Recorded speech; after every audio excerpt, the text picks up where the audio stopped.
That's what y'all sound like right now. That is what y'all sound like right now.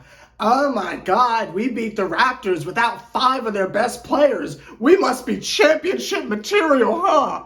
We must be turning the old corner, huh? We must be getting ready for bigger, brighter, and better things, huh? I'm gonna let it go because it's Thanksgiving. If y'all want to be proud of this dub, then by all means, go right on ahead. Y'all already know where I stand, but let's go ahead and get the video off straight like that. The kid is not impressed. The kid is not going to applaud. The kid is not going to give it up or give it to him or give him the credit or tip my hat or any of those corny little, word things. I won't do it. I'm just not gonna do it. They're still bums. Ain't nothing changed. Welcome back to Nets Republic. I'm your host, Sever the Ball. We are on the road to 1,000 subscribers, and we're getting dangerously close to 900. So let's try to get to 900 before the end of this year. Also, go to dopejerseys.com to pick up some Nets Republic merch, which I will be rocking in the next video. So make sure you are a part of that squadron and such. Ladies and gentlemen and everyone else, I think you know what happened based on the title of the video. They were able to beat the Toronto Raptors. Now, the Toronto Raptors did not have most of their cast of merry men. It was basically their G League and Anunoby and Drake and the inflatable Raptor. That's basically all that was out there. Bunch of nobodies. Nick Nurse was out there coaching a squad of NPCs, if you will. Throwing them out there, trying to see what would stick. When I tell you, the box score will lie to you. When I tell you, you can look at the end result of the game and say to yourself, well, Sever, they did what you asked them to do. They went out there and handled their business. What more could you ask of them? You must not have been watching the game, because up until the middle of the third quarter, it was very much a competitive back and forth affair. There would be times when we had a lead. There would be the times when they had a lead, and it would joggle back and forth and jostle back and forth. Back and forth. So much of the ebbs and flows, if you will. No one really had control of the game until Kyrie decided to go to offensive land like Karis LeVert used to do, and mans never came back. The step back threes, the step back twos, the impossible finishing around the rim, all the magical stuff that Kyrie normally does, he decided to tap into tonight, and Kyrie was back to his good old self. I'm not really sure what brought this on, but I'm happy to see it, and we're obviously here for it. So much so that Kevin Durant only scored 12 because it was the Kyrie Irving show for the most part. Kyrie just absolutely went insane, and there was production from just about everyone but Joe Harris coming off the bench. You had Royce O'Neal started, but you had Royce O'Neal hitting threes, which is something that he does on the normal now. I think we can expect that from him. You had Markieff Morris out there hitting threes, getting big shots. Benjamin Button Simmons is out there doing his job, getting the assists, roaming around the paint, getting in the dunker spot, running the fast break, everything that we ask of him, playing defense. So he's doing his thing finally.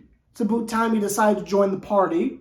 But everyone but Joe Harris played well. And I just want to take a moment to just harp on Joe Harris. Joe Harris is playing terribly. So much so that I think it would be unfair for me to celebrate the fact that he's finally coming off the bench. I feel like that was a strong moment for Jacques Vaughn, seeing as though he's one of the longest tenured people here. And I'm not talking about Joe, I'm talking about Jacques Vaughn. It must have taken a lot for him to put Joey on the bench, but I'm glad he did, because Joe Harris does not deserve to be starting. He is living off of reputation. He is living off past achievements and accomplishments. That is not the same man. Now, if it is the multiple ankle surgeries that has taken him out, then by all means, I say I'm so sorry for your loss, and ill what it ill, but you are not worthy of starting, my guy. This man can literally not hit wide open threes, and that is what he's supposed to be. He's supposed to be a defensive specialist. We have discussed on multiple occasions how it is that he drives over to the basket and gets blocked immediately. He's averaging getting blocked at least once a game. Tonight, he didn't drive, so we didn't get to see any of that, but we saw plenty of bricks, I might add. Let me tell you something, the little three pigs have nothing to worry about this Thanksgiving, because that man laid enough brick to keep the big bad wolf out until at least Valentine's Day. I can guarantee you that. We have nothing to worry about Joe Harris supplying the brick. If we were to donate $1 to a charity for every brick that man laid, I can guarantee you we'd have enough money to get Brittany Griner's bail money. That is how much that bum is a bum. I know you don't want to hear it. I know it's a soft spot for a lot of people. People don't want to hear any negative slander on Mr. Joe Harris, but it is what it is. The man is trash. When he decides to hit a shot again, then we will speak pleasurably about him. Seth Curry did not play. Claxton did his thing. The whole thing of having Ben Simmons and Claxton on the floor at the same time didn't really seem to be an issue tonight as it has been in nights of the past. I think it's just because of the caliber of team we were playing. I do not think it should have been this difficult, and it shouldn't have taken a monster performance from Kyrie Irving to be able to win this game, but we'll take the dub. A dub is a dub. It's just nowadays I just ask the very same question that I asked. See, back in the day when this was a championship caliber team, I would say things like a dub is a dub, we move, who cares? The situation will handle itself. We just got to get into the playoffs and get favored. I used to be so confident about this team that I would say things like seeding matters. That used to be the argument we used to have here on Nets Republican back on the old Sever the Bond days before I turned into a music channel. We used to have conversations like that seeding doesn't matter. It really doesn't matter where we end up. We just got to make the playoffs and avoid the play-in, and the situation will handle itself. Well, times have changed. We are not a championship contender. We're just a decent team on the par of, ironically, the Raptors, on the level of, I'd say, who else is in that mid tier? Like, you've got that top tier, right? Where it's Milwaukee, it's the Celtics, it's the 76ers, and it's, who else is in that little rat race? Cleveland, I guess? Are we counting the Cavaliers in that? Is it too soon to put them in there? I'm going to go ahead and say Cavaliers. And then you've got your mid-tier teams, right? You've got your Chicago Bulls, your Atlanta Hawks, teams that are in that general tier that could mess around and surprise someone and make a little noise in the postseason, but we all know they're really not going to do anything, even though the Hawks are looking pretty good. They just laid the smack down on the Kings, and the Kings were just beaming that thing up to Scotty, but now all of a sudden you can't run the little beam rifle anymore because Trae Young and them came to town. But that's not here nor there.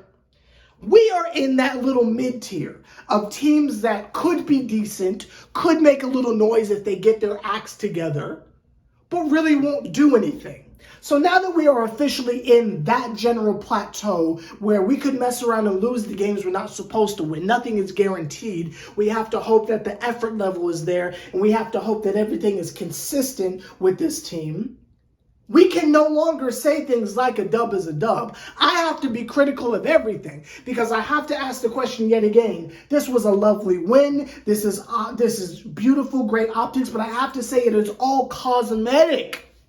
I find this all cosmetic because we are still a team that has only won 9 games. We have not reached 10 games yet. I want everyone to know that loud and clear, for everyone in the back, for everyone up close, for everyone to the side. Slide to the left, bang, slide to the right, bang, crisscross, bang, bang. You can't see the crisscross, but I did the crisscross, but that's not here or there. It's all cosmetic. We have yet to win 10 games. I ask, what are we doing this for? We are wasting precious time. We could be trading Kevin Durant. We could be trading Kyrie Irving. We could be trading Ben Simmons. We could be trading Joe Harris. We could be trading Patty Mills. We could be trading Seth Curry. We have all sorts of these gigantic contracts that we could be moving to get more back in return to start this rebuild from scratch. I am team blow it up. I'm George Bush with the button. I'm serious, I'm team blow it up. And a win like this means absolutely nothing to me. This is just a little team that's going to go out there, will maybe inch our way into the play-in tournament, maybe beat one of the other teams to get in, and then get slaughtered in the first round by one of the top-heavy teams. And you know I'm right. So I'm just asking, what are you waiting for? What are you waiting for? Just blow the team up. This win means nothing to me. I didn't leave this with my chest out and my chin up. No such at all. I was simply winded at year number 4 of Kyrie looking me in the eye and telling me he doesn't celebrate Thanksgiving. That's the only takeaway I took from this game. Kyrie still don't celebrate Thanksgiving. That's it. But he wished me a happy one. I don't know if he wished y'all a happy Thanksgiving, but he looked at the camera. He looked directly at the kid, and he said, I hope you have a good Thanksgiving, and I hope you do all the eating. And Kyrie, I will. I will be doing all the eating, and after that, I will be going on an oatmeal diet so I can give the girls Paris this summer, but that's neither here nor there. But my diet aside, this win means absolutely nothing to me. Not a thing. I'm not energized by it. I haven't been gusted away in the winds and in the hopes of change. I don't believe any corners have been turned. None of that. They are all still a collection of bums that are wearing Brooklyn Nets jerseys. Nothing has changed for me. If it's changed for you, round of applause, no flock of flame. I hope that's great for you. I hope that this momentum will carry into your Thanksgiving or whatever it is you celebrate wherever you're from. I really do. I hope that just pushes you into the happiest of spirits in this time of giving. But to me, it's giving cosmetic. I'm sorry. It's giving lip gloss. It's giving eyeshadow. It's giving blush. It's cosmetic to me. I'm sorry, it's window dressing. It's just a little bow on our little trash record. Again, we haven't even won 10 games yet.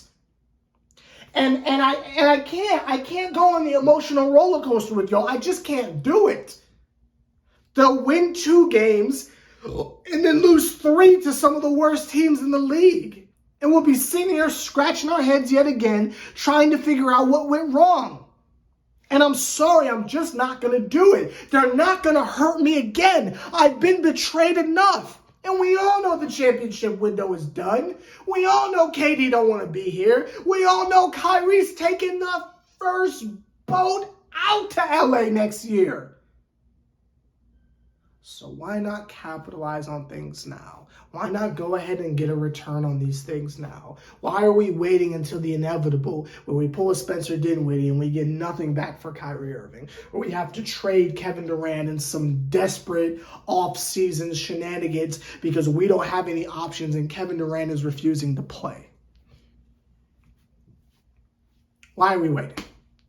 But let's play the game we always play. Let's look to our next game and try to put together... Sorry, I was watching Derrick Rose highlights. Let's try to piece together who we're playing and what it is we can make of it. Now let's see. Our next game is against the Pacers. How do the Pacers have a better record than us? You don't know the Pacers are 10-7? Even the Pacers are better than us. But that's neither here nor there. Do I think we'll win the game? I couldn't tell you. I'll be honest with you. I couldn't tell you. I couldn't guesstimate. This team is so up and down. On paper, we should obliterate them. On paper, we should win. But it just depends on what type of effort they want to bring. If they want to actually care, if they want to take games seriously, if they want to walk in and come to the conclusion that, yes, we are the Brooklyn Nets. Yes, on paper, we have a really good starting lineup-ish.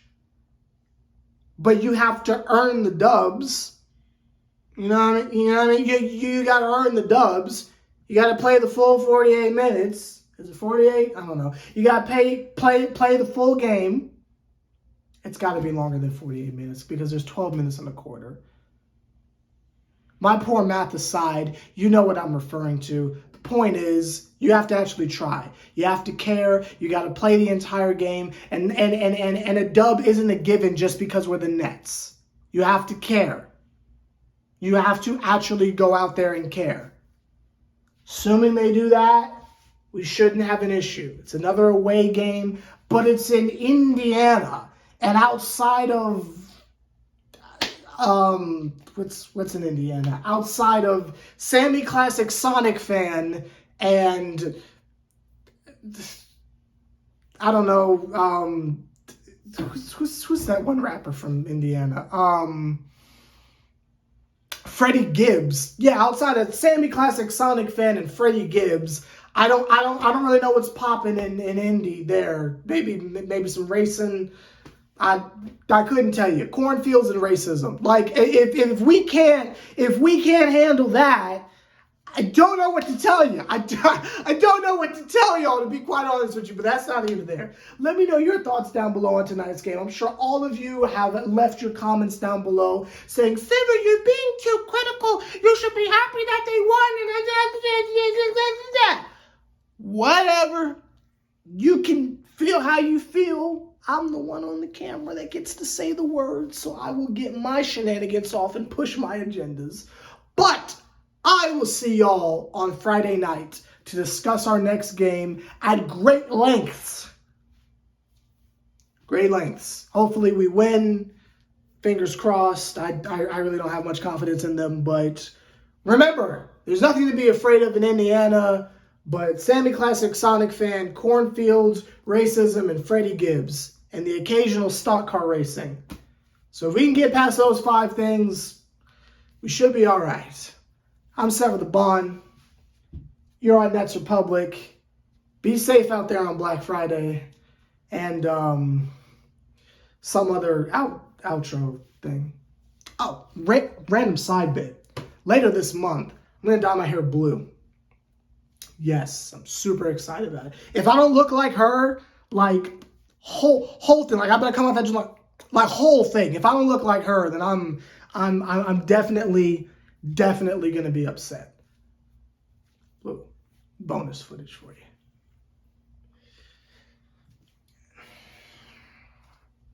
Not like Nets Republic blue or like old, you feel me? But like Basquiat blue, right? Like Basquiat blue.